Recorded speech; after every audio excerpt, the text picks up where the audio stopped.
Love is one of the most wonderful things ever. Pinakauso, pinakanararamdaman ng marami, pero also sometimes the least understood of all. Ang pag-aaral po natin, the wonders of love. Ano ang mga hiwaga, mga kababalaghan, at mga magagandang bagay tungkol sa pag-ibig.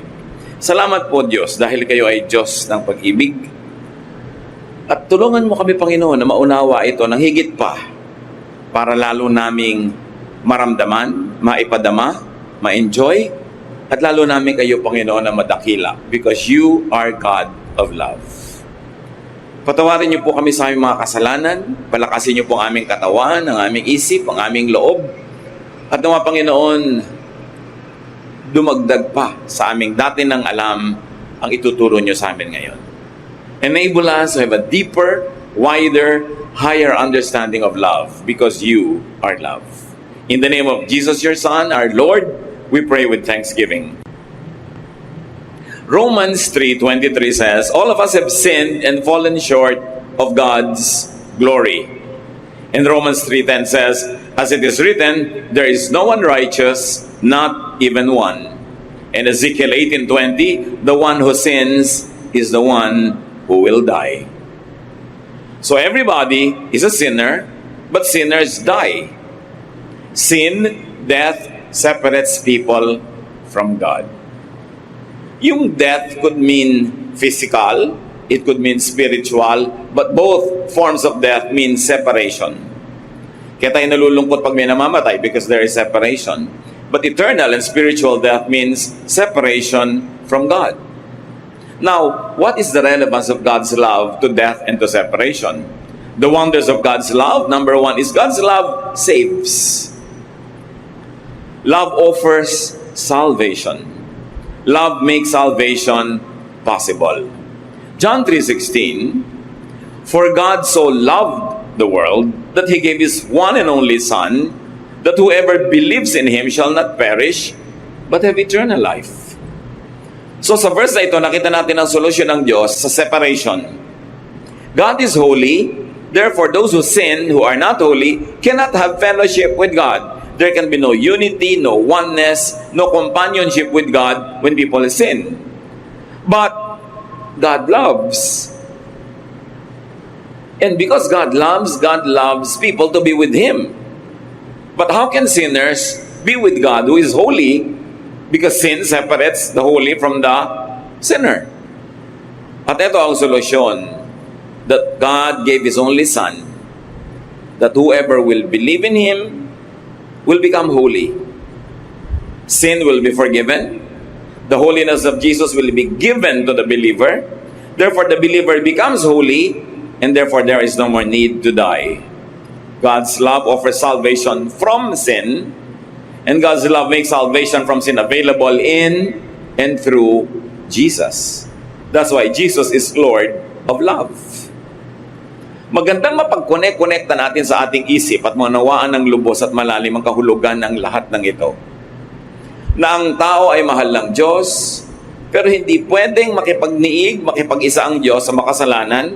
So ang ginawa niya sa kanyang pagmamahal ay pinadala niya ang kanyang anak na si Jesus, na sa pamamagitan ni Jesus ang mananalig sa kanya ay magiging banal, therefore na-solve ang problem. People who believe in Jesus become legally holy, though actually are not. Sa totoong buhay, sa pang-araw-araw na buhay, walang banal. Kahit pa na born again ka na, kahit tumanggap ka na kay Jesus, araw-araw nagkakasala ka pa rin. Pero sa tingin ng langit, hindi ka na nagkakasala pang muli kasi yun nga ang binayaran ni Jesus. Binayaran ni Jesus yung kasalanang nagawa na, ginagawa at gagawin pa. Ang laging takot ng iba sa teaching na yan, baka daw abusuhin ng iba. No person who truly receives the love and forgiveness of God will ever use that love as a license to deliberately live in sin. That is impossible. Kaya huwag tayong sobrang mag-alala, ma-underestimate natin ang power ng Holy Spirit to convict, at yun ding conviction ng mga tao to live a righteous life. Kaya iba ayaw nila nagtuturo ng salvation which is eternal because they're afraid that it might be abused. Huwag nating i-underestimate ang pananalig ng tao, katapatan ng tao, at ang power ng Holy Spirit to convict. Love is so wonderful that it makes us sinners holy in the eyes of God. Parang yung mga magulang, kung minsan makikita mo, sobrang mali na nga yung anak, pero naiunawaan pa niya, dinajustify pa. Kasi yung anak ko na yan, nung maliit yan nauntog yan kaya nagkaganyan. May mga justification. Yung anak ko kasi na yan, medyo napabayaan ko nung maliit ako, hindi ko naalagaan, kaya naging ganyan. Kahit ang daming ginagawang mali ngayon, ayaw sasabihin yung anak. Tao pa tayo, at pag-ibig lang ng tao, sa anak ng tao yon. Ano pa yung pag-ibig ng Diyos? Through Jesus, that can justify sinners. At hindi naman naging libre, may bayad. Ang nagbayad ay ang anak ng Panginoong natin sa langit, si Jesus mismo. That's why that alone makes love very wonderful. Napapaganda ng pag-ibig yung hindi maganda. Napapalinis yung hindi malinis. That's why sa tingin ng Diyos, ang mga tumanggap kay Jesus ay malinis, banal. Not because we really are, but because the love of Jesus makes us holy and acceptable to God. Another wonder of love is that love identifies God's children. Maraming mga pagtatangka ang mga tao sa buong panahon kung paano maipapakilala nila na sila'y maka-Diyos. May mga dinadaan yan sa diet, kung anong kinakain nila at hindi. May dinadaan yan sa anong isinusuot at hindi. Yung iba, dinadaan pa nga nila kung anong version ng Bible ang ginagamit nila. May dinadaan yan sa kung anong uri ng bautismo ang pinapractice nila, etc., etc. But 1 John 4:7 and 8 says, "Dear friends, let us love one another, for love comes from God. Everyone who loves has been born of God and knows God. Whoever does not love does not know God, because God is love." Para dito sa 1 John 4:7 and 8, ang tunay na pagkakakilanlan ng anak ng Diyos ay kung siya ay marunong magmahal. Hindi sinabi na dapat member siya ng ganitong religion para masabing siya ay anak ng Diyos. Hindi sinabing dapat ganito ang kanyang congregation, ganito ang kanyang religious practice. Sinabi niya, sino mang marunong umibig ay nakakakilala sa Diyos. You see, love transcends even religious identity. Kapag ang tao ay maibigin, ano man ang relihiyon niya, ibig sabihin, naghahari ang Diyos sa kanyang buhay. Pero ang tao hindi maibigin, ano man ang relihiyon niyang ipinagmamalaki, sinabi dito, no, hindi ka anak ng Diyos. Whoever does not love does not know God. No matter your religious membership. So ang tunay na pagkakakilanlan, kung ang tao ay anak ng Diyos, nakakakilala sa Diyos, pinaghaharian ng Diyos, ay kung siya'y maibigin. At syempre, kakambal ng pagiging maibigin yung maawain. Pag di ka maawain, malupit ang puso mo. Natutuwa ka pag may nagdurusa, lalo ang nagdurusa sa tingin mo makasalanan. Sasabihin mo, dapat nga, buti nga sa kanya kasi makasalanan siya. Yan ang palo sa kanya ng Diyos. Yung may lihim kang tuwa, magduda ka kung anak ka ng Diyos. Hindi kailangan pagdudahan na relihiyoso ka. Surely religious ka, pero anak ka ba ng Diyos? Basahin muli natin ang 1 John 4:7 and 8. Kasi ito palang pamantayan na. Let us love one another. For love comes from God. Everyone who loves has been born of God. Di ba? Kailangan, you must be born again. Pinagtuturo natin yan. John 3:3. Unless a man is born again, he cannot see the kingdom of God. So akala natin, yung pagiging born again, yung mananalangin ka, hihingi ka ng tawad sa kasalanan mo, tatanggapin mo si Jesus. Yes, it is a way, a method to be born again. But 1 John 4:7 and 8 tells us that he who loves has been born of God. Yung umiibig, maibigin, maawain, matulungin, born again yun. Kahit hindi technically ginawa niya yung religious formula, kahit hindi siya umaten ng religious rally, hindi siya umaten ng evangelism class, maibigin siya that person is born of God. And that person knows God. Not necessarily that that person is religious. It is not necessary that that person knows all the necessary verses, because love is the best verse. Sa niya, those that love know God. Whoever does not love does not know God. Sorry na lang, kung hindi ka maibigin, kahit anong rank mo sa religion, kahit gaano katagal ka na, kahit daming verses mong alam, sinasabi ng verses na ito, hindi mo kilala ang Diyos. Kasi ang tunay na nakakakilala sa Diyos ay maibigin.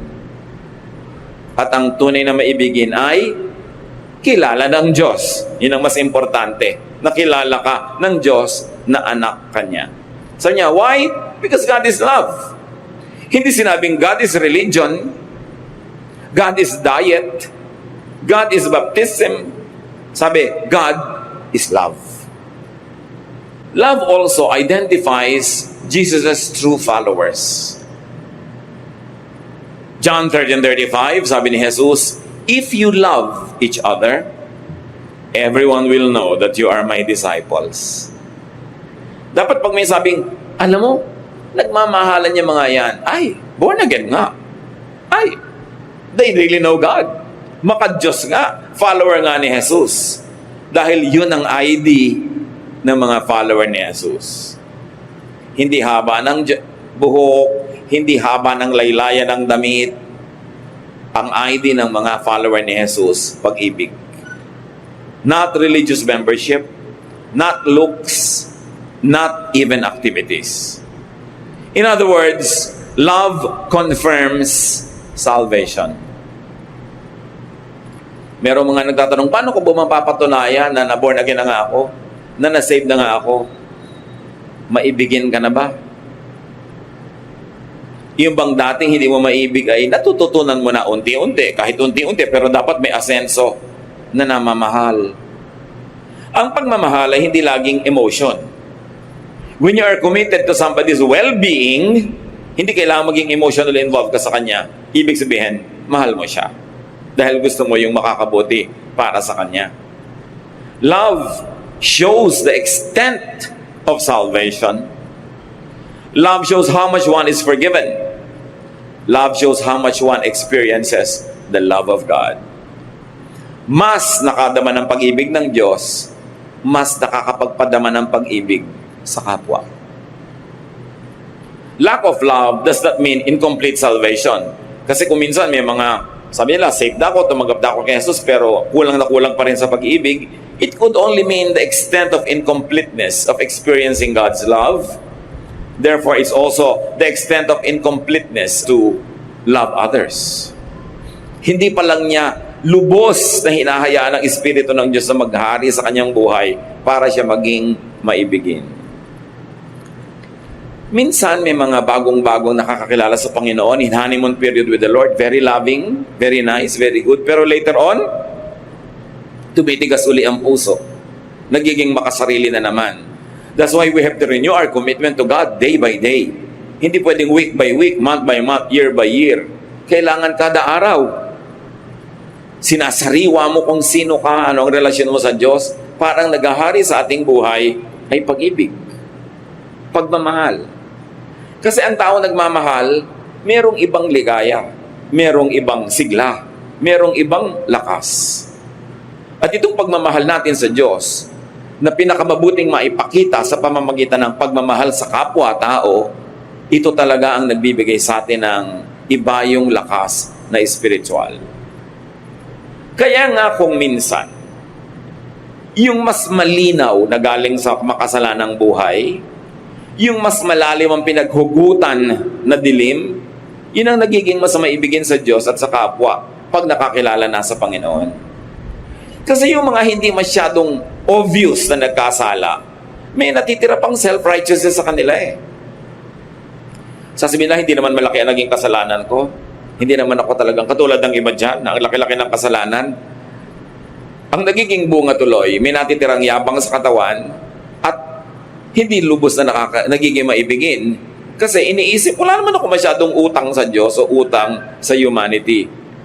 Kaya yung babaeng sobrang obvious na makasalanan nung nakararap naman ng pagpapatawad ng Diyos, lalong naging obvious ang pagmamahal niya kay Jesus, undoubtedly sa kanyang kapwa.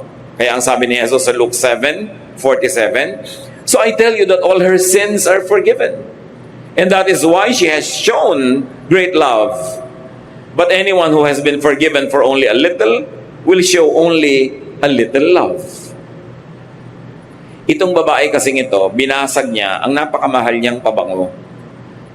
Meron kasi mga alabaster jars nung araw na para matanggal mo yung laman na pabango sa loob, kailangan mong basagin. Wala namang roskas, wala namang tapon na pangsara. So pag bubuksan mo na siya, ubusin mo na dahil binuksan mo na yung lalagyan. At ito ang binasag niya para ibuhos sa Panginoon yung pabango. Ang mahal-mahal, ang bango-bangong halimuyak. At nagtataka yung mga tao, sabi nila, kung talagang propeta tong Jesus na to, dapat alam niyang masamang babae itong humihipo sa kanya, iiyak-iyak dito, nagmimilisa sa kanya. At sabi ni Lord, bakit niyo tinitingnan? Kaya ganyan siyang magmahal sa akin. Sobra siyang makasalanan. Ang laki ng patawad na tinanggap niya, kaya ganoon din siya kalaki na magmahal. Kayo, inaakala nyo, hindi naman kayo masyadong makasalanan, kaya heto, dumating ako dito, hindi nyo ako binigyan ng tubig panghugas ang paa ko. Hindi nyo na ako binigyan kahit mumurahing pabango to anoint me. Hindi nyo ako pinapansin dito. Dahil iniisip nyo, hindi nyo naman obligasyon yon kasi hindi naman kayo makasalanan. At yun kung minsan ang disadvantage, so ang mga kasalanan ay tago, lihim, o hindi obvious na kasalanan, pero kasalanan pa rin. Ang pakiramdam nila sa sarili nila, they are better than others. And because they feel that way, they act in a superior way. They do not serve very well.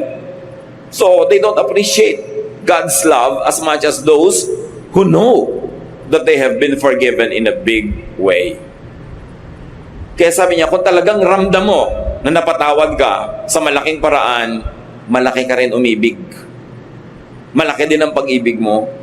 At nagbabasag ka ng mamahaling pabango para i-offer, hindi yung kung ano na lang, pwede na.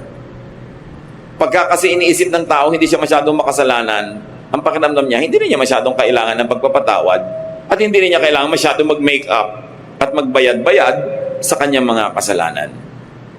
The amount of forgiveness is not determined by God's capacity or willingness to forgive, because God loves to forgive completely. Kung ang natatanggap nating pagpapatawad ay hindi nalilimitahan ng kakayahan ng Diyos dahil kayang-kaya naman niya at gusto pa niya na magpatawad ng ganap, bakit merong hindi masyadong ganap ang natatanggap na kapatawaran o yung assurance ng kapatawaran o yung pag-ibig na kasama sa pagpapatawad ng Diyos? Kasi nalilimitahan ngayon ng kanyang pananalig sa sarili. The love we receive from God is not limited by God's capacity to give. It is limited by our capacity to receive. Konti ang natatanggap mo kasi maliit lang ang lalagyan na nakasahod. Pero kung malaki ang ilalagay mo doon na lalagyan, kayang-kaya pa rin punuin ng Diyos yun kasi kaya niyang punuin ang lahat. Gaano kaganap ang pagpapatawad ng Diyos sa ating kasalanan? Psalm 103 verse 12, "How far has the Lord taken our sins from us? Farther than the distance from east to west." At gaano kalayo ang silangan sa kanluran o yung dulo ng silangan sa dulo ng kanluran. Whatever that means to every generation, it only means one thing. Ang layo, layo, layo, layo noon. Hindi yun pwedeng magkadikit o magkalapit. At ganun daw kalayo, inilayo ng Diyos sa atin ang ating kasalanan nung tayo'y pinatawad. Kaya pandaraya ng kaaway, pagka ikaw ay tumanggap na sa Panginoon, nagsisi ka na, humingi ka na ng tawad, tapos inuusig ka pa rin ang budhi mo pagkatapos. Hindi mo natanggap ng buong buo yung benefit ng pagpapatawad. Although tinanggap mo yung buong pagpapatawad. Pero siguro may duda ka pa sa iyong isip. May nagbibigay sa'yo ng duda. Kaya tuloy, hindi mo na-enjoy yung full benefit of your membership in God's family, though you are already a full member because you have been forgiven. Kaya ang unang bandaraya ng kaaway sa atin ay tigasan ng ating puso, takpan ng ating mata at tenga, ilayo tayong makarinig ng mensahe ng kaligtasan sa pamamagitan ni Jesus. At kung hindi napigil ng kaaway na mangyari yon, ang susunod niyang gagawin ay babawasan niya, pipigilan niya na lubos nating maunawa anong ibig sabihin ng mapatawad. Babawasan niya ang ating peace of mind, dadagdagan niya ating guilt feelings, bibigyan tayo ng mga duda tungkol sa ating salvation. Kasi kung hindi niya maaagaw yung salvation sa atin, aagawin niya yung joy of salvation. Why? Because the devil comes only to steal, kill, and destroy. Ang magagandang bagay na gusto ibigay sa atin ng Panginoon ay pipilitin ng diablong papangitin, sirain, or at least bawasan. Habang maibigin ka, ngayon, ang nagiging psychological effect nun sa'yo, mas nararamdaman mo na anak ka ng Diyos. Pero pagka ang pinairal mo, yung hindi mo maibigin na side, doon ka papasukin ng kaaway para bigyan ka ng duda kung saved ka nga o kung blessed ka nga. Doon ka papasukan ng mga duda, doon ka papasukan ng mga fears, mga insecurities. Kaya sabi sa Bible, do not give the devil a foothold. Huwag mong bigyan ng matutungtungan kahit kapraso dahil tutungtong siya doon at kakapit. At pag hindi ka maibigin, alam niyo sa puso ng tao, merong maibigin na side at merong hindi maibigin na side. Pag ang sinunod mo yung hindi mo maibigin na side, doon ka nagpapapasok kay Satan ng mga influences niya. Kaya yung mga hindi maibigin, mas maraming multo sa buhay yan eh. Mas maraming fears. Mas maraming selfishness. Kahit naman sila gaano ka-selfish, hindi pa rin sila masatisfy sa selfishness nila, palala lang ng palala.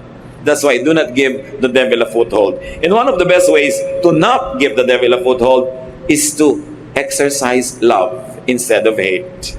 To be loving instead of unloving. Kasi pwede mong pagpilian, kapatid, at any day, any moment, kung alin sa yung dalawang mukha ang hiharap mo sa tao, yung maibigin o yung hindi. But when you show them your loving face, and when you extend to them your loving arm instead of your punishing arm and hands, when you give them your love instead of your hatred, when you give them your understanding and forgiveness instead of judgment, inuubusan mo ng space si Satan sa iyong puso. Nilalakihan mo yung space for Jesus. At ang resulta nun, mararamdaman mo sa iyong personal life. Mas payapa, mas tahimik, mas nagtitiwala, mas masaya. The amount of forgiveness that we receive is determined by how much people confess and surrender to God. So, ang pinagtatapat mo, ang hinihingi mo ng tawad ay ito lang, yun lang ang mararamdaman mo na napapatawad. Kaya, dapat kompleto eh. Magsusuko ka sa Diyos, buo. A one-half Christian is a one-whole lie. It is a one-whole nonsense. Kailangan buo. Kaya ang gusto ng Lord, laging buo. Sabi niya, huwag niyong asahan na kung nagdadalawang loob kayo, hati ang loob niyo. Para kayong isang dumi lang na sinisiklot-siklot ng alon, kung saan kayo hipa ng hangin, doon kayo pupunta. Kung nagdadalawang loob kayo at hati kayo, huwag niyong asahan na mapagpapala kayo ng Diyos. Ang gusto niya, buo. Buuin. At sapagkat hindi tayo perfect, siguro hindi mo laging 100% maibibigay, pero kung 99, 95, 97, bibilangin na yun as buo. Kesa 2, 3, 30, 24. Sobrang daming kulang nun. Kaya magmamahal na lang tayo, sige na, magmahal ka na. Maglilingkod ka, yung best mo. You're going to give your best. Give your alabaster jar of perfume. Hindi yung kung ano-ano lang. Kasi dapat buo. At yung buo lang ang paglapit sa Diyos, ang makakatanggap din ng buong pagpapala. Hindi kapra-kapraso, hindi punit-punit, hindi pilas-pilas, hindi kakaunti. Another wonder of love is that love erases sin. Nabubura ang kasalanan. 1 Peter 4:8. Above all, love each other deeply Because love covers over a multitude of sins.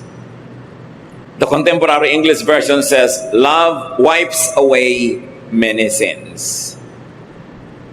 But the wonder of this verse is in its Greek original, not in its English translations. Kasi yung Greek rendering of 1 Peter 4:8, parehong pwedeng basahin mo na pag may pag-ibig, nabubura ang mga kasalanan ng nagpatawad at kasalanan ng pinatawad. Pwede mong basahin both ways. Kaya sa English, hindi mo, ang tanong mo kung ikaw ay masuriin mag-aral, okay, love covers over a multitude of sins. Whose sins are covered? Sin ba nung pinatawad at minahal o sin nung nagmahal at nagpatawad? But the Greek rendition could be read both ways. Therefore, that was the intention of the Spirit when the verses were written in Greek. That when you love, your love erases the sin of the object of your love, but it also erases yours. Parehong nakikinabang yung pinapatawad at nagpapatawad, yung umiibig at iniibig. Kaya inuutos sa atin, forgive one another. Because if you do not forgive others, God also won't forgive you. Because if your love or lack of it will not erase other people's sins, there's also no love that will erase your own sin. Kaya napakalaking benepisyo na magmahal. Huwag kang magkwenta. Huwag mo sabihing, nalugi ako sa pagmamahal sa'yo. Nalugi ako sa pagpapatawad sa'yo. Nalugi ako sa paggawa sa'yo ng mabuti. No, dahil sa iyong pag-ibig, siya at ikaw na umibig ay parehong nakikinabang. Pero siyempre, kung tayo naman yung tumatanggap ng pag-ibig ng kapwa, lalo pagpapatawad ng kapwa, mainam na kahit siya may premyo na sa Diyos, meron pa rin siyang premyo galing sa atin na napatawad at tumanggap ng kanyang pag-ibig. Huwag natin sasabihin, dahil minahal mo ako, tinulungan mo ako, Diyos na ang bahala sa'yo. Dapat, gagawa tayo ng paraan na tayo man magsukli. Pero kung ikaw yung nagbigay, tas hindi ka nasukli anong tao, ibukas mo ang mata mo sa ibinigay sa'yo ng Diyos. Dahil pati ang iyong mga kasalanan ay nabubura pag nagpapatawad ka at bumubura ng kasalanan ng iba. God's love in and through Jesus covers over and wipes away people's sins. Love for one another covers over and wipes away other people's sins and one's own sins. Ano ang napakalinaw na moral lesson niyan agad, mga kapatid?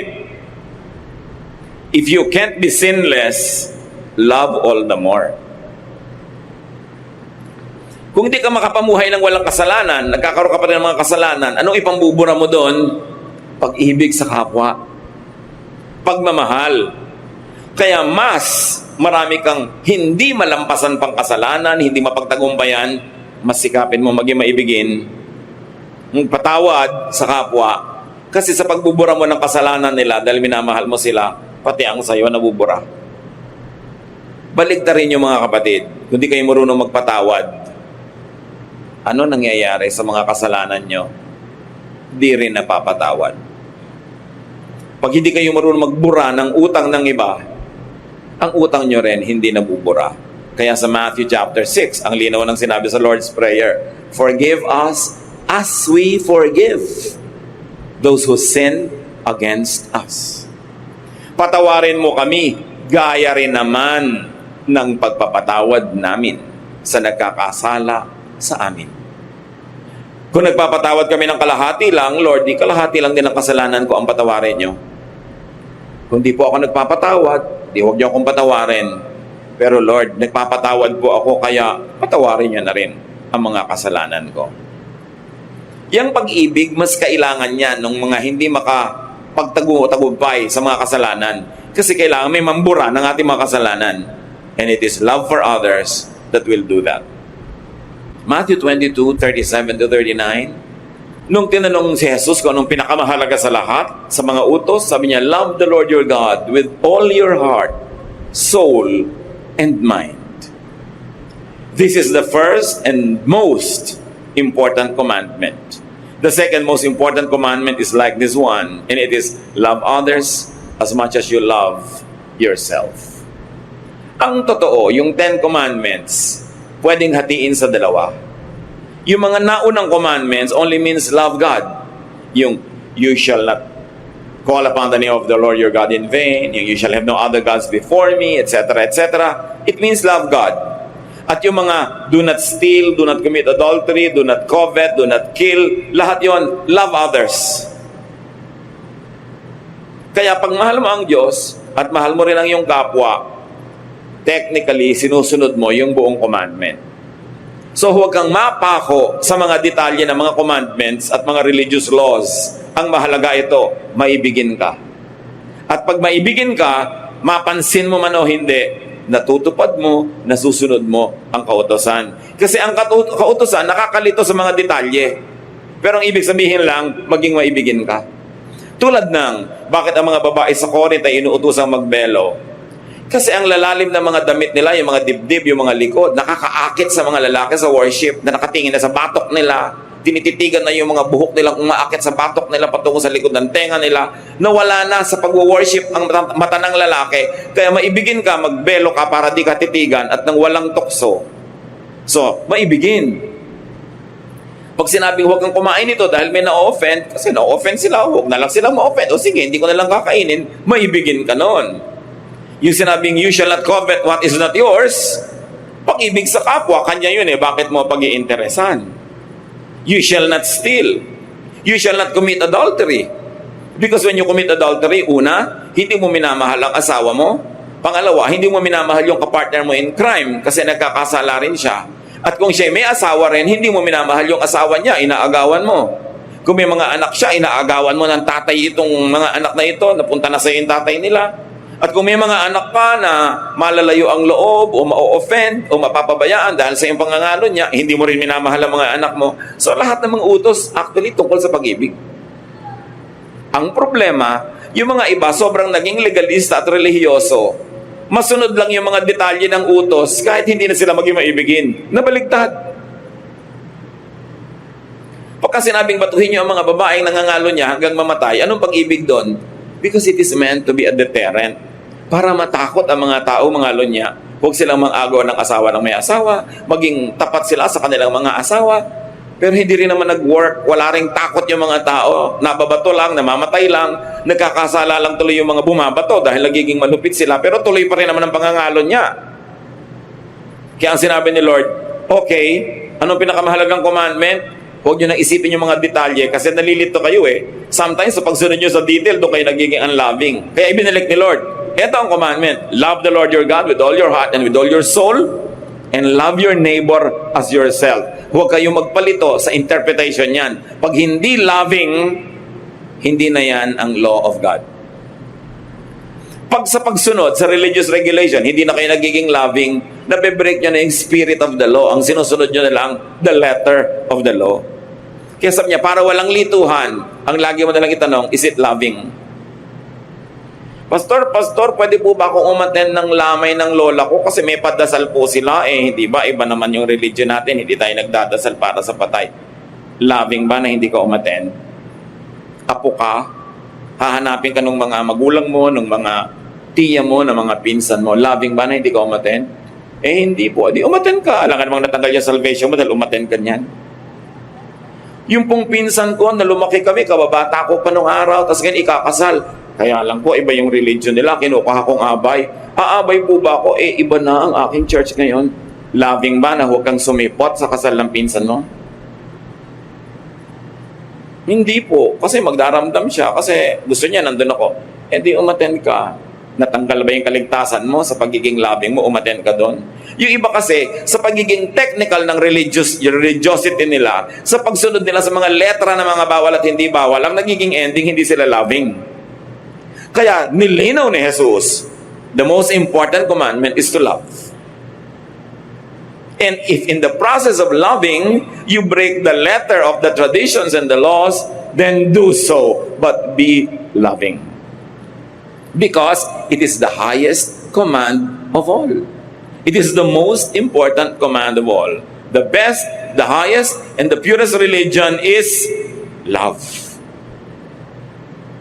Now, no matter how religious you are, how high your religious position or office is, if you are not loving, balewala ang lahat. At si Pablo mismo, sabi niya sa 1 Corinthians 13:13, "For now there are faith, hope, and love. But of these three, the greatest is love." Greater than faith? Can you imagine that? Greater than hope? And Paul says, the greatest is love.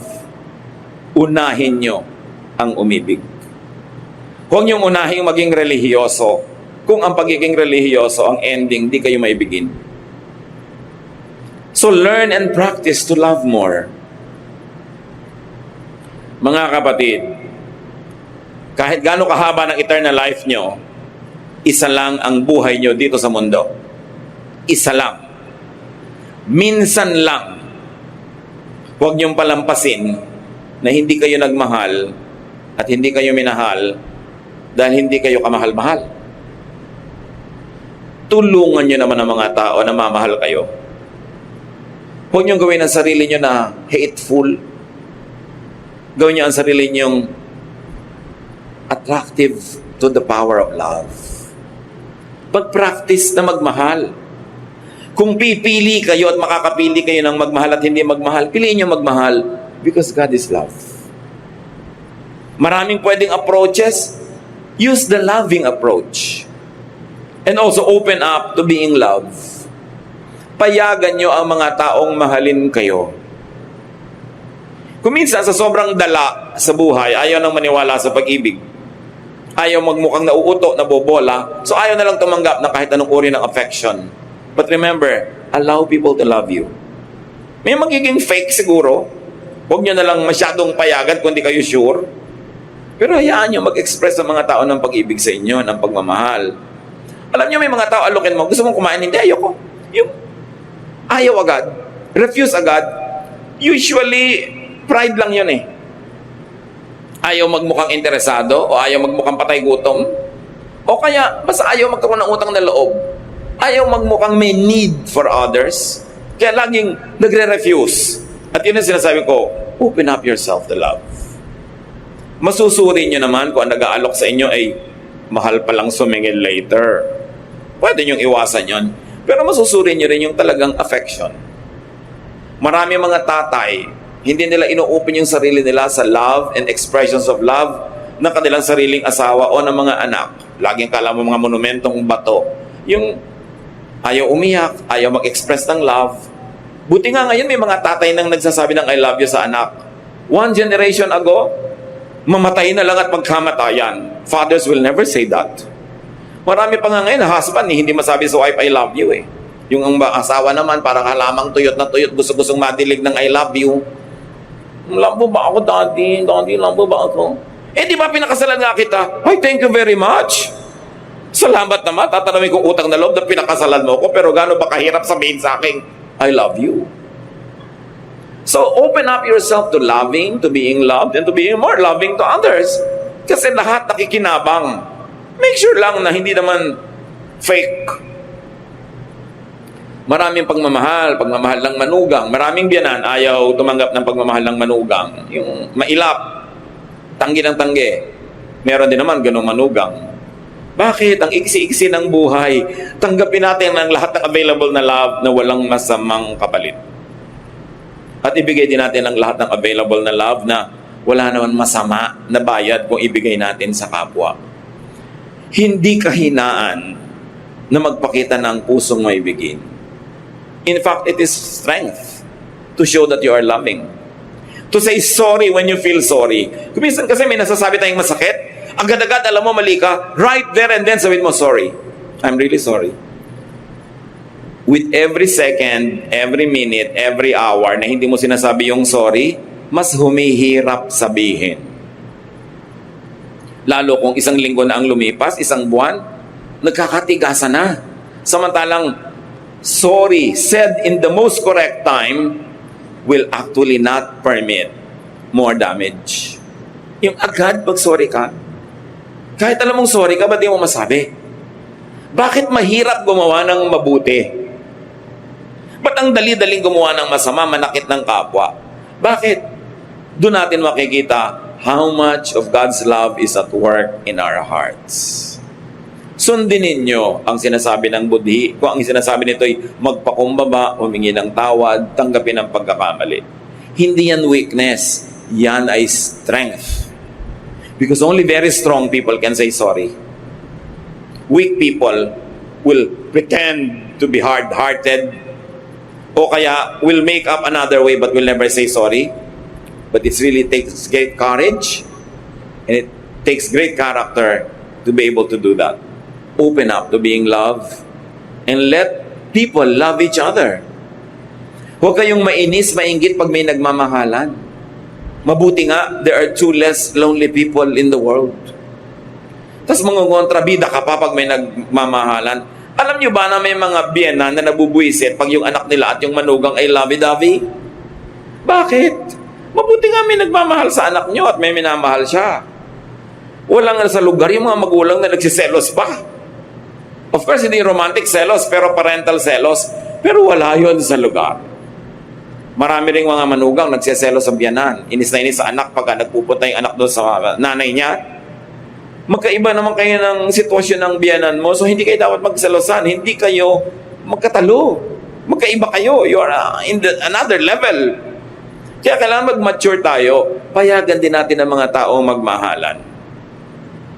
Sabi nga nung isang tula, better by far you should forget and smile than that you should remember and be sad. Yun ang pagmamahal. Mabuti nang malimutan mo ako habang malayo ka. Kesa naman naaalala mo ako, malungkot ka. Limutin mo na ako na masaya ka. Love, ha? Pero iba, bakit ang saya-saya mo dyan? Nakita ko sa Facebook, ang laki-laki ng tawa mo. Anong gusto mo? Malungkot ako. Ikaliligaya mong malungkot ako dahil wala ako sa feeling mo. What kind of love is that? Allow people to be happy. And allow yourself to be happy. Pero siyempre may hangganan yung asawa mo at hindi mo asawa, magkaiba yun. Dapat hindi ka doon kumukuha ng ligaya sa hindi mo asawa. At huwag mo nang piliting paligayahin yung hindi mo naman asawa. Ang dami namang mapapaligaya, mga ulila dyan. Diba? Mga ibang mga kawawa. Pero ilagay sa lugar, mga kapatid. How much do you love your spouse? Ipagpalagay na 80 o 85%. Ganon din mo ba ina-express or less? Dapat pareho lang. Dapat nga mas mataas pa doon yung rating. Love. Be loved. At tulad ng sinabi ko mga kapatid kanina, help others love you. Bawasan yung mga pangit na ugali. Gawin nating mas masaya tayong kasama, mas mabuting kasama, para madali tayong ibigin. Kasi pag hindi tayo naiibig ng iba, pati sila nagsasuffer, pati sila nalulugi. So, be lovable and love because God is love. Ama namin sa langit. Dapat alam na namin ang mga bagay na ito, pero masarap na, ginugunita, inaalala, sinusuri ang mga sarili namin. Loving ba kami? Yung mga tao na right nila na tumanggap ng pag-ibig sa amin, tumatanggap pa sila, O Diyos. At yung mga taong duty nila na mahalin kami, pinapanindigan ba nila yung duty na yun? Nagkakagulo-gulo ang mundo dahil kung saan-saan kaming mali tumatayo. Turuan mo kami, Lord, na maging maibigin, mahalin sa tamang paraan, ang mga tamang taong dapat mahalin sa paraan na yun, at huwag kami magmahal sa maling paraan. Huwag kami padala sa mga romantic love na nakakasira ng pamilya ng may pamilya, na nangaagaw ng asawa ng may asawa. Turuan mo kami, Lord, to love with godly love. Yung pag-ibig na galing sa inyo, malinis, mabuti, mabait. At ganoon din naman, turuan mo kami maging appreciative of other people's love and their expression of it. Huwag kami ma-conscious. Huwag kaming maging uncomfortable when people love us. Teach us, Father. Pagbulay-bulayan natin, sumandali ang kahulugan nito sa ating buhay. Minsan lang tayong mabuhay sa mundo. Kailangan natin ng pagmamahal at kailangan din natin magbigay nito. Lord, ngayon sa ilang saglit ng aming pananahimik, ipaalala nyo sa amin kung may pagkukulang kami sa mga taong dapat namin mahalin. Ipaalala nyo rin kung may pagkukulang kami in a way na hindi namin tinutulungan yung iba na maging kaibig-ibig kami. At ipaalala nyo rin, Panginoon, kung tumatanggi kami sa pag-ibig na dapat naman naming tanggapin. Let love rule our lives and let our life and our faith be defined. Maraming bagay na dapat tayong linawin tungkol sa Diyos. God is not human. Hindi siya tao. Si Jesus, anak ng Diyos, nagkatawang tao. Pero ang Diyos ay hindi tao. 1 Samuel 15:29, He is not a human being that He should change His mind. Job 36:5, God is mighty and firm in His purpose. And because hindi tao ang Diyos, God cannot be manipulated like humans. Hindi pwedeng iba-ibahin ang kanyang iniisip, imaniobra siya at i-manipulate sa pamamagitan ng emotional blackmail. God's character is revealed by creation. Maraming mga attempts ang mga religions to present God. Maraming beses nga na may misrepresent pa ang God. Kasi kita nyo kung gaano napakaraming religions, iba-ibang mukha ng Diyos ang ipinapakita, iba-ibang karakter, iba-ibang temperament, iba-ibang mga katuruan tungkol sa kabaitan ng Diyos o sa kaistriktuhan ng Diyos. Yung mga theological concepts, yung mga pag-theorize sa mga tao tungkol sa Diyos through religious discourse, marami dyan very misleading. Hindi mo nga malaman kung alin talaga ang nagtuturo ng tama. And even within Christianity, ang dami-dami mga ibang pagpapakilala sa Diyos. Merong Diyos na napakasungit, merong Diyos na mabait, merong Diyos na paiba-iba. So, alin ba talaga? Paano mo makikilala ang Diyos? Merong paraan ng pagpapakilala ang Diyos na talagang foolproof. Yung talagang kitang-kita mo na hindi pwedeng i-maniobra ng tao, and that is nature. Romans 1:20, God's eternal power and character cannot be seen. But from the beginning of creation, God has shown what these are like by all He has made. In other words, bago pa nagkaroon ng religion, bago pa nagkaroon ng theology, bago pa nagkaroon ng iba't ibang schools of thought about God, nagpakilala na ang Diyos through creation. Gusto mong talaga makilala ang Diyos, walang halong misteachings, misgivings, misinformation, go to nature. Because God reveals Himself through the things that God had made. Now, God life, or God who is life, or life that comes from God, God life is in all forms of life. Job 12:10, every living creature is in the hands of God. Hindi lang hawak ng Diyos, kundi tinatahanan talaga ng Diyos. Nandun ang Espiritu ng Diyos dahil Diyos ang nagpapaandar sa lahat ng living beings. God life is interacting with all forms of life automatically, hindi manually. Whether or not isipin mong hihinga ka, humihinga ka. Whether or not isipin mong kailangang maampat ang dugo sa sugat mo na biglang nahiwa, umaampat yon even without your conscious participation. Kasi nag-i-interact ang lahat ng life with other forms of life. Pre-designed yan ng Diyos automatically. Kaya sabi nga na isang pelikula, life finds a way. And indeed, life finds a way to exist, to grow, to reproduce, to expand. Kita nyo sa mga tore ng mga lumang building, may mga nagtutubo ang mga damo.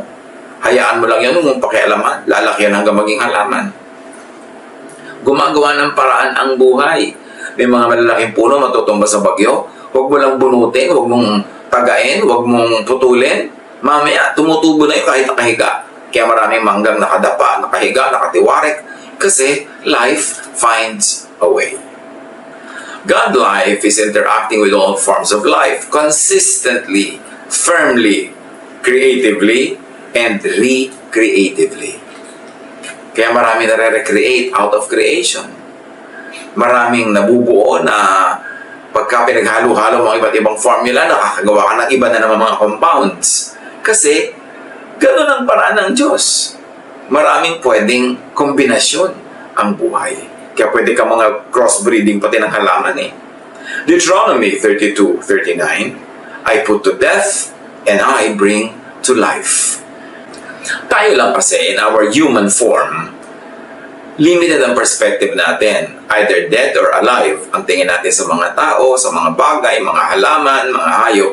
Pero sa Diyos, who is everything and in everything and who designed everything and who makes everything run, wala talagang namamatay at nabubuhay. Nagre-recycle lang yung life. Kaya pagka merong isang busal na mais na nahulog sa lupa at nabulok at naglaglagan yung mga butil-butil niya at tumubo, wala naman talaga namatay kasi nabuhay siya uli bilang bagong mais na naman. So at any time, merong isinisilang, merong namamatay, may lumalaki, may papaliit, papaatras, kasi paikot-ikot lang ang buhay. Parang tubig. May nag-evaporate, may nagko-condense, merong nagpe-precipitate, tumutulo, may nagfe-freeze, merong nagiging solid, liquid, gas. Pero sa tingin ng Diyos na lumikha, at any given time, tubig pa rin yun. So pag tinignan natin ang buhay from that point of view, hindi tayo masyado magiging attached to various stages of life. Kasi God who is life is in all those stages anyway. He designed all those stages and God runs all those stages. God life is intelligent. Pagkita nyo mga halaman, subukan mo yung daganan ng kung anong plywood yung damo, mamaya susungaw siya doon sa labas. Gagawa siya ng paraan na makalabas doon. Yung mga baging, paano siya nakakagawa ng paraan na humawak sa mga dapat niyang hawakan, na nakakakapit siya talaga.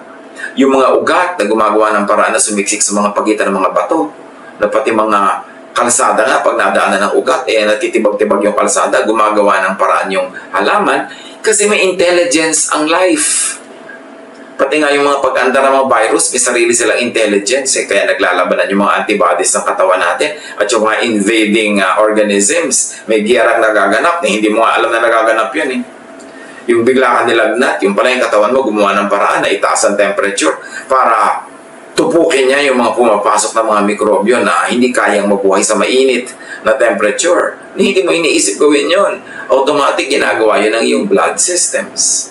So, God life is intelligent. May sarili siyang karunungan.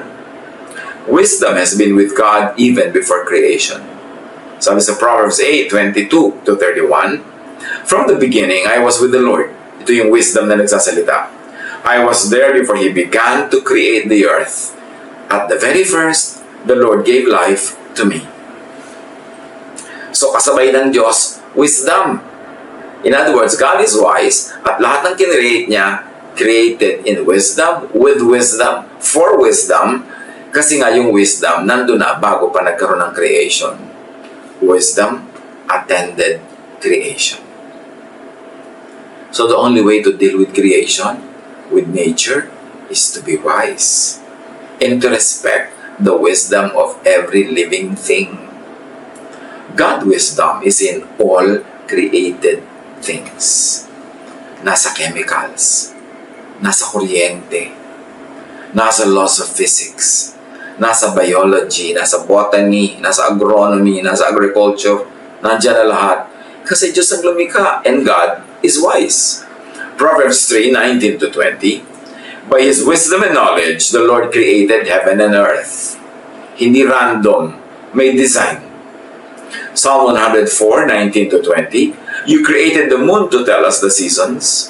The sun knows when to set, and you made the darkness so the animals in the forest could come out at night.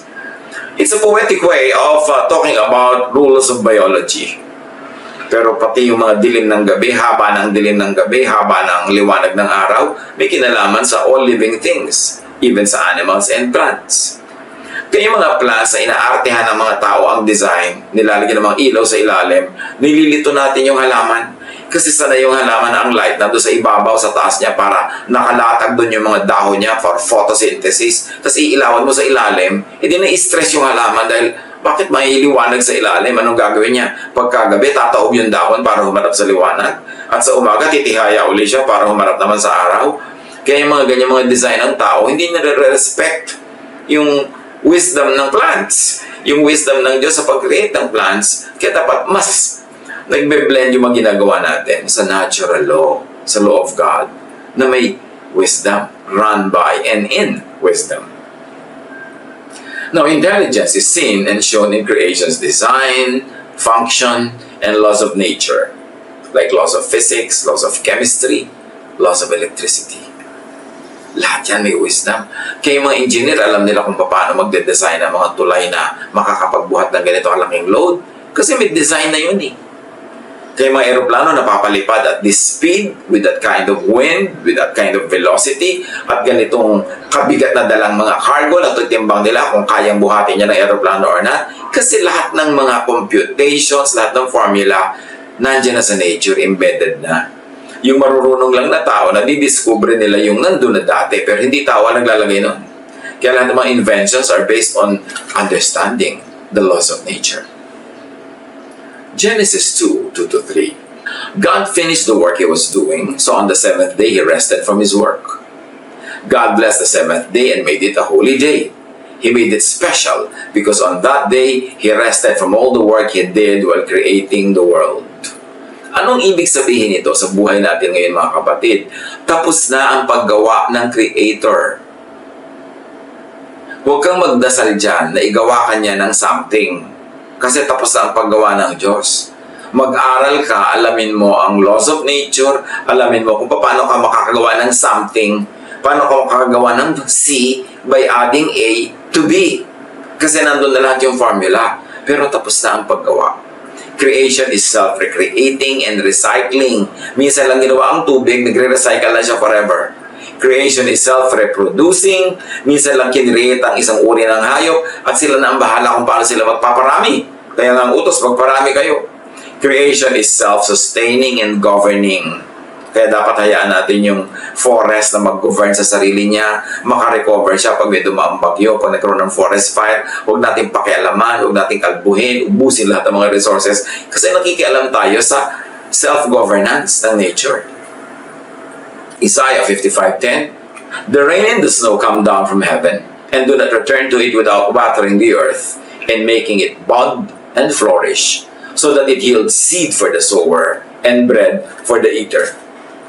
Pati tubig, lahat ng stages ng water cycle, merong na-accomplish na purpose. Napapalamig ang atmosphere, napapaulan, nadidiligan ng mga halaman, nababasa uli ang lupa, na-nourish lahat ng life. Lahat, tuwing umiikot ang hangin, may na-accomplish siya, na re-recycle niya yung mga dumi, napapaalis niya yung mga impurities. May nangyayari. Kaya dapat sa buhay, hindi tayo talaga masyado mag-intervene with nature. Manatili tayo sa ating mga settlements, sa ating mga bahay, sa ating mga cities and towns, at hayaan natin yung mga bundok na maging bundok. Iwan natin yung mga dagat na maging dagat, hindi kaila-ilaliman ng dagat, pinapakialaman na rin natin, kaya tuloy yung life na di-disturb. Ecclesiastes 1:4-7. Generations come and generations go, but the earth remains forever. Talaga yung earth, matitira yan. Kaya yung mga sinasabi na, kung matutupok ang planeta, end of the world. Misreading yan of Matthew 24 and the book of Mark. Kailangan, balikan natin ang pagbasa niyan because the earth remains forever. All streams flow into the sea, yet the sea is never full. To the place the streams come from, there they return again. You see, their outstanding understanding of water cycle. Noon pa yung unang panahon sinulat. Ecclesiastes 3:11, God makes everything happen at the right time. And God's creative work is done. Kung nagtataka kayo, ano ba tinutumbok ng usapan na to? Hold on. Manahimik kayo dyan at makakarating tayo sa gusto nating tumbukin ng usapan na ito ng kinalaman ng God, ng natural law, at ng buhay natin. Now, God life is force. God, as shown by nature, is impersonal, objective force. May force talaga. May force ang gravity. May force ang velocity. May force ang lahat ng laws of physics. Hindi mo yun pwedeng labanan. Impersonal yun. Kaya kahit ka paladasal, kahit ka banal, kahit ka godly, kahit ka lingkod ng Diyos, pwede kang malunod. Kung nasa tubig kang malalim, hindi ka marunong lumangoy, walang magliligtas sa'yo. The force of gravity and the laws of buoyancy and the laws of physics will make you sink. Yun ang tinatabi nating impersonal yan. Kasi dati na yung nakadesign. Nung dinesign ng Diyos ang mundo, nandyan na lahat yung laws na yan. Tapos dahil lang hindi ka marunong lumangoy, gusto mo hold ng Diyos yung mga laws na yun at palutangin ka nang hindi ka mamatay. Kung ayaw mong mamatay, mag-aral ka lumangoy o lumayo ka sa malalim na tubig at mag-iingat ka. Pero hindi dadaanin mo sa dasal dahil anong gusto mo gawin mo sa dasal? Ipaulit mo sa Diyos ang creation o ipasuspend yung laws of nature para ka lang ma-exempt. Kaya ang tunay na pananalig sa Diyos ay paggalang sa natural law. Ecclesiastes 3:14-15, everything God has done will last forever. Nothing He does can ever be changed. Everything that happens has happened before, and all that will be has already been. God does everything over and over again. Kaya reliable ang mga scientific laws, mga scientific formula, mga formula ng chemistry, formula ng engineering, formula ng electricity and everything. Bakit yan reliable? Kasi God has done everything over and over and over again.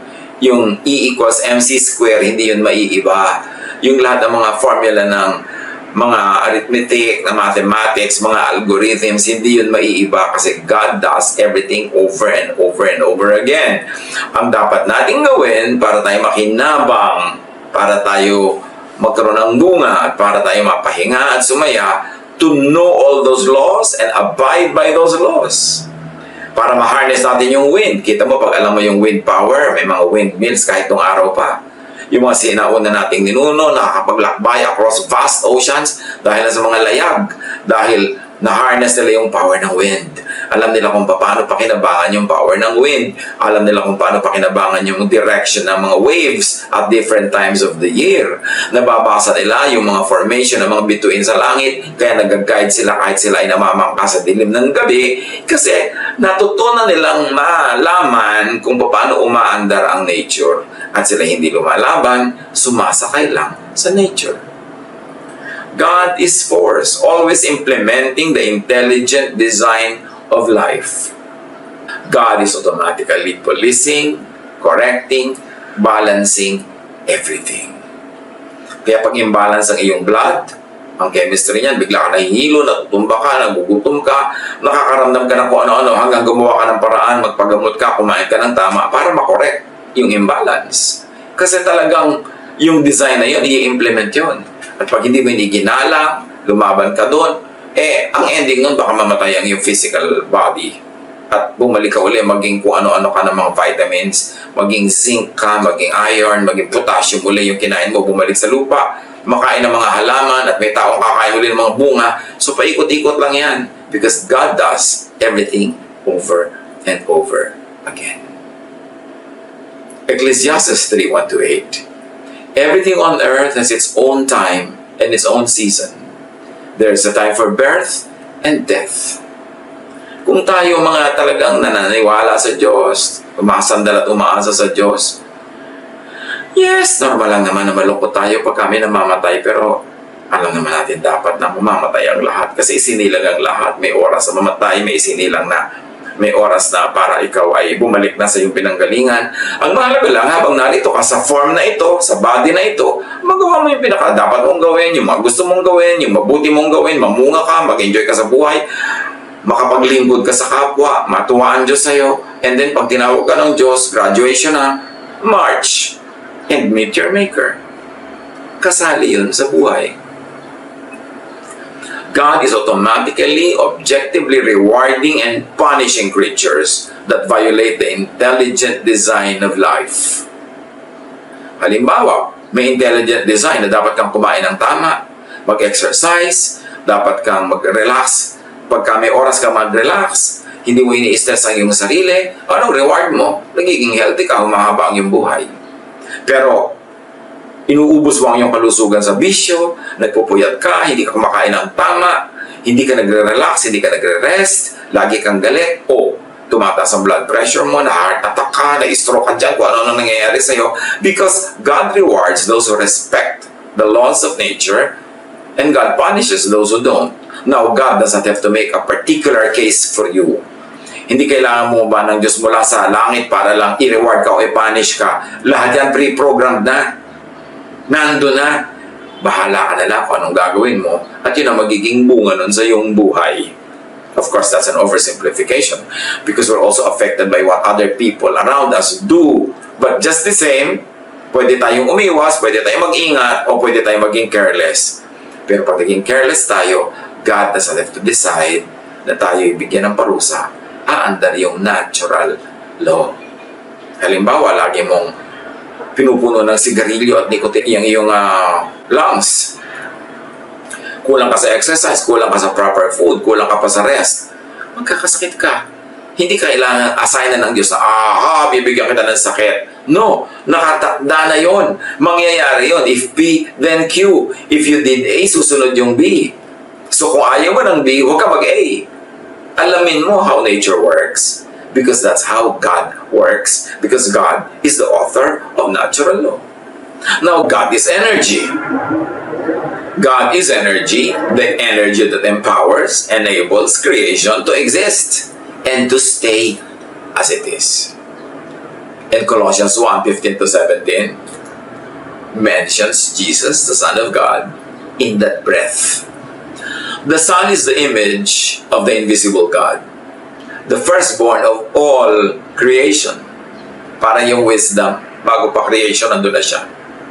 For in Him, all things were created. Things in heaven and on earth, visible and invisible, whether thrones or powers or rulers or authorities, all things have been created through Him and for Him. He is before all things, and in Him all things hold together. If you like to think atomically, if you like to think cellularly, if you like to think in a way of chemistry, of electricity, of the laws of nature, sabi, si Jesus daw, in Him, all things hold together. At kung mahilig kayo sa sciences, you know that there is something that holds everything together. Masyadong jive, masyadong parallel yung sinasabi, although magkaiba ng paraan ng pagsasabi, ang religion at ang science, but they're talking about the same thing. Energy is impersonal and objective and rewards and punishes only by the book, only by the intelligent design and function of life. So hindi ka pwede maging paborito ng Diyos o galit sa'yo ang Diyos kaya nangyayari yan. Meron kang ginagawa na lumalabag sa natural law kaya ka nagkakaganyan, wala ka sa tamang lugar, kaya natutuyo ang iyong ugat. So dapat kilalanin ang Diyos through pagkilala sa nature. Now, many people are frustrated with religion. Sabi lang, hindi naman totoo yung mga promises. Ba't dasal ako ng dasal? Walang nangyayari. Bakit pinagdasal ko mabuhay yung nanay ko tapos namatay? Bakit pinagdasal ko na yumaman ako? Hindi naman nangyayari. Well, religion frustrates when it humanizes and over-anthropomorphizes God. Yung pinagmumukhang tao talaga ang Diyos. Religion frustrates when it imbues God with subjective feelings and emotions, and teaches that God could be manipulated by and through prayer, through offering and sacrifice. Now that's a mouthful. Let me say it another way. Maraming religious teachings, pag inasahan mo, mabibigo ka. Kasi maraming religious teachings ang itinuturo ang Diyos ay tao na pwedeng ungutan, pwedeng hingan, pwedeng i-manipulate, pwedeng magbebi-babyhan ka sa harap ng Diyos at magnene-nenean ka para ibigay sa yung gusto mo. Maraming nabibigo doon.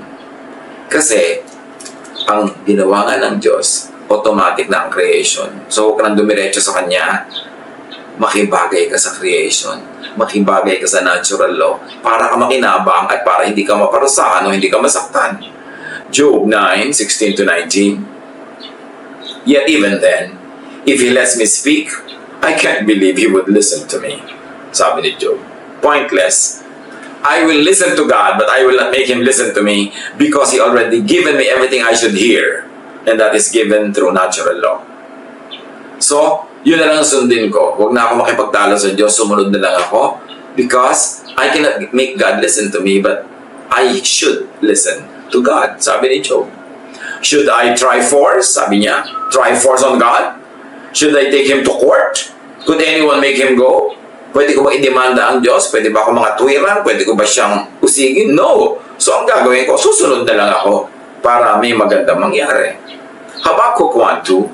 Our Lord, how long must I beg for you to help before you listen? Marami sa atin, ganyan na halos ang prayer. Why should we make God listen to us when He should be listening to God? 6 days, He made everything. And on the 7th, He rested. Tapos na siya ng paggawa. So bakit natin siya paggagawain uli? Bakit natin ipapa-remodel, restyle ang mundo para lang mag-fit sa kailangan natin at gusto natin? Dapat tayo ang makinig. Ginawa na niya yan. Mag-adjust tayo, sumunod tayo. Nandun ang reward. Psalm 40 verse 6, sacrifices and offerings are not what please you. Gifts and payment for sin are not what you demand. 1 Samuel 15:22, but Samuel answered, which pleases the Lord more, burnt offerings and sacrifices, or obeying His commands?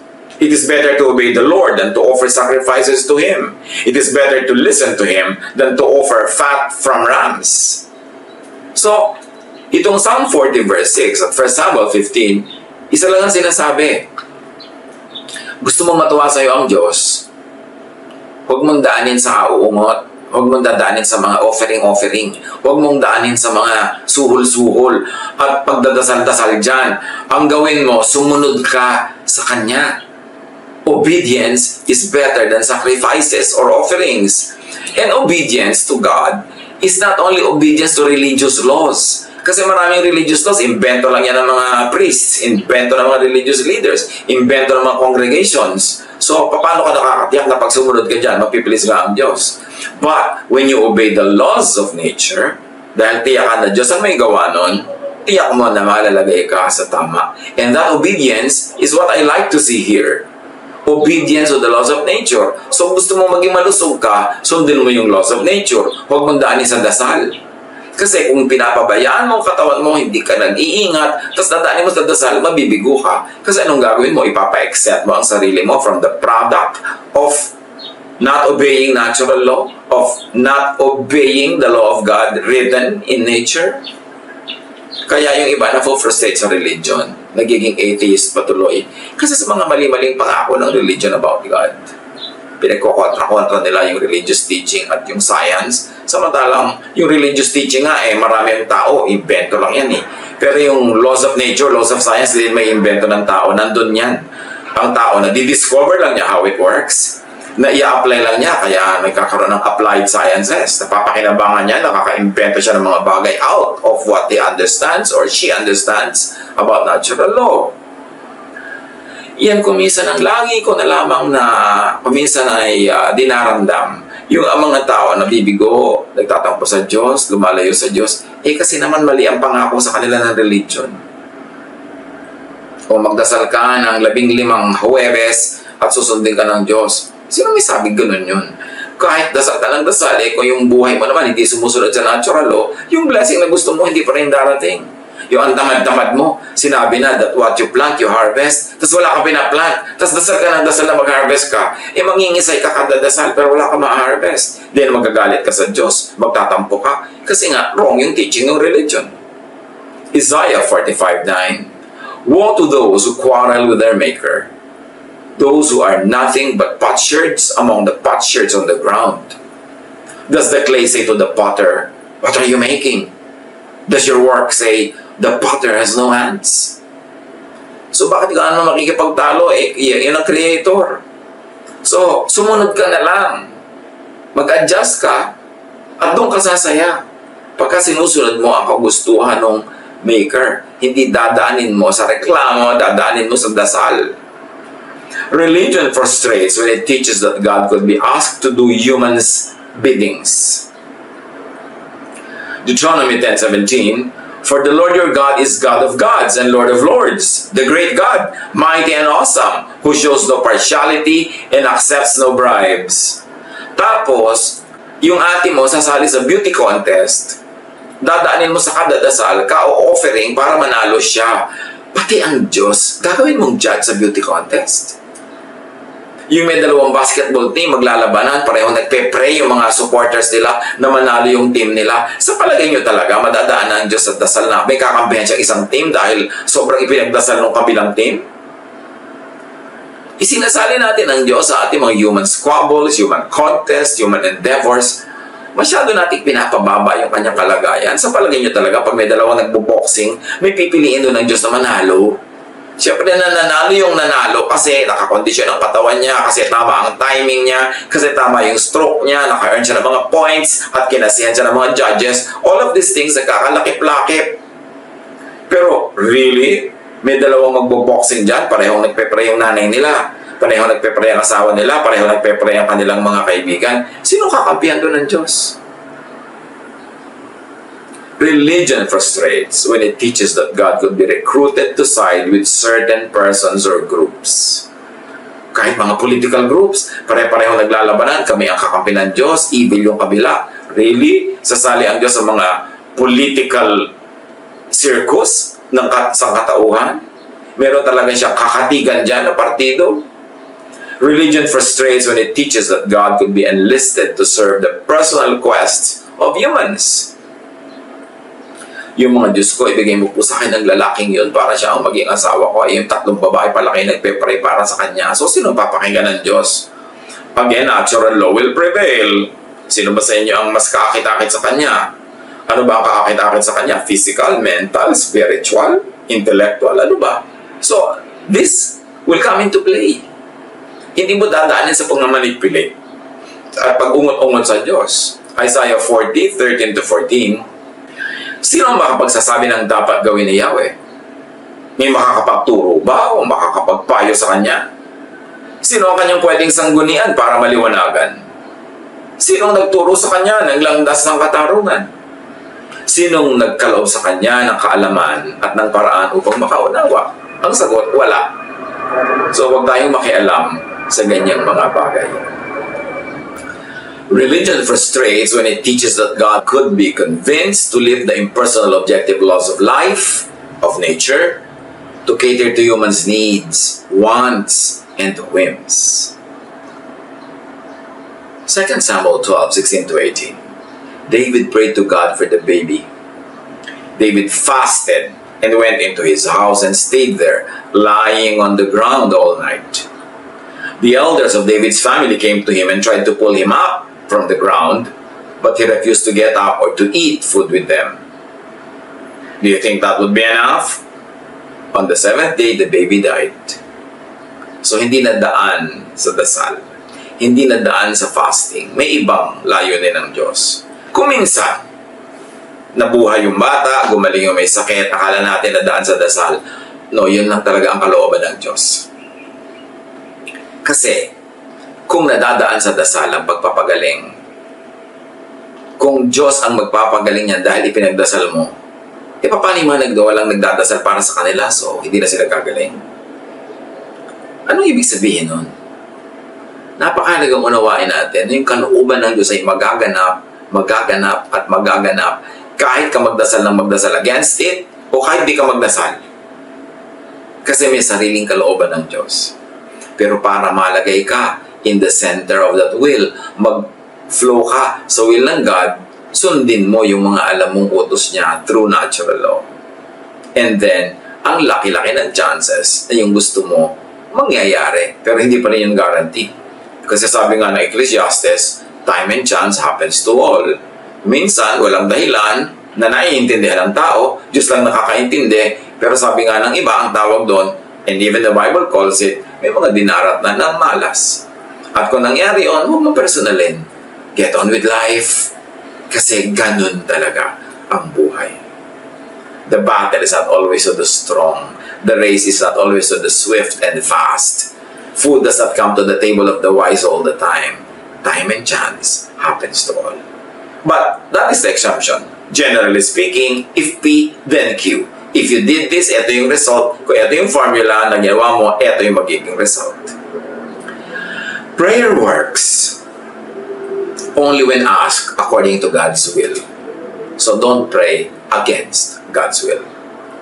1 John 5, 14 to 15. We are certain that God will hear our prayers when we ask for what pleases Him. And if we know that God listens when we pray, we are sure that our prayers have already been answered. So pray in accordance with God's will. And nature shows us clearly God's will. Sometimes religious doctrine also shows us. Sometimes religious papers show us. Pero ang pagpapakilala ng nature sa Diyos, unassailable, laging tama. Prayer works only when asked according to God's will. Psalm 103:17-18. But from everlasting to everlasting, the Lord's love is with those who fear Him, and His righteousness with their children's children, with those who keep His covenant and remember to obey His precepts. And remember, covenant doesn't always mean religious covenant, because yung covenant ng God with humans and with all life is written in the laws of nature. If you did this, this will happen to you. So obey this, ito magiging bunga.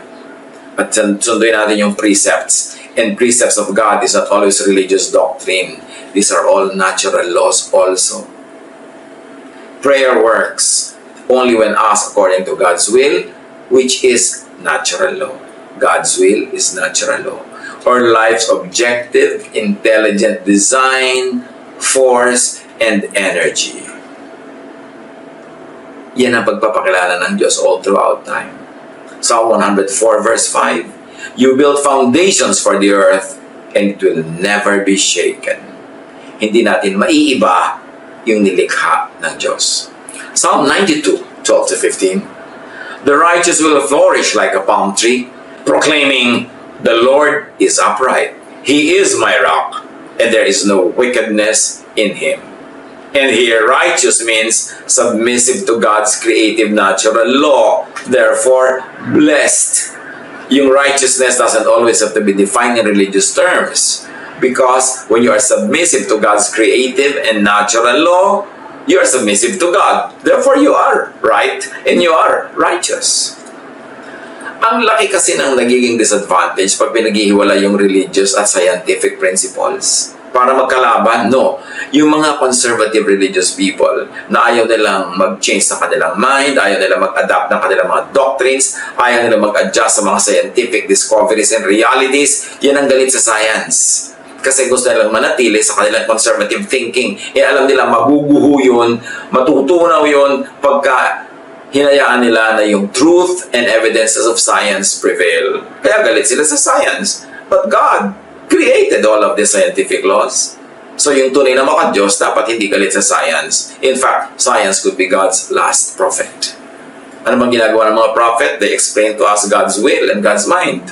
Hindi ba? Pag nakita mo sa mga scientific principles yung kung paano ginawa ng Diyos ang lahat, ina-explain ng science sa'yo yung mind of God. Kaya yung science, prophet yan. The way to be blessed is to abide by the objective natural law of life.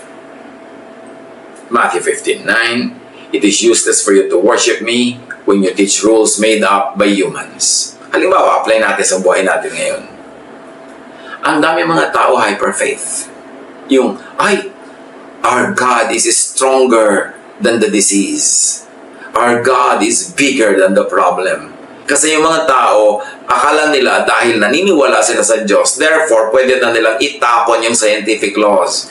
Dahil yung faith nila, ay gusto nila yun ang manaig at hindi yung reason, hindi yung science, hindi yung intelligence, hindi yung wisdom.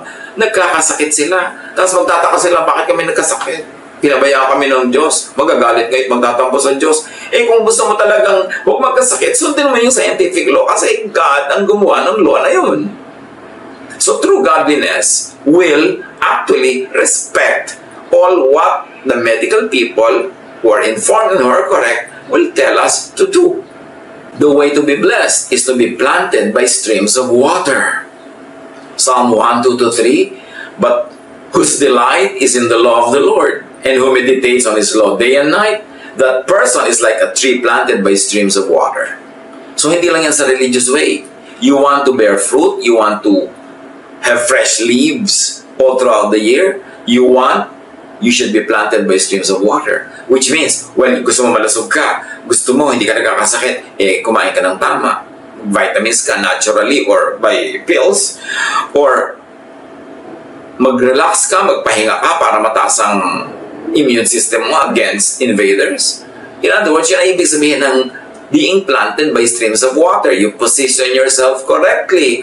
Alam nga naman na Pipilitin mong bunutin yung sarili mo kung puno ka, titira ka sa gitna ng tuyong-tuyong disyerto, tapos araw-araw pray ka ng pray na buhayin ka ng Diyos, painumin ka ng Diyos, diligin ka ng Diyos, doon ka pumunta sa streams of water.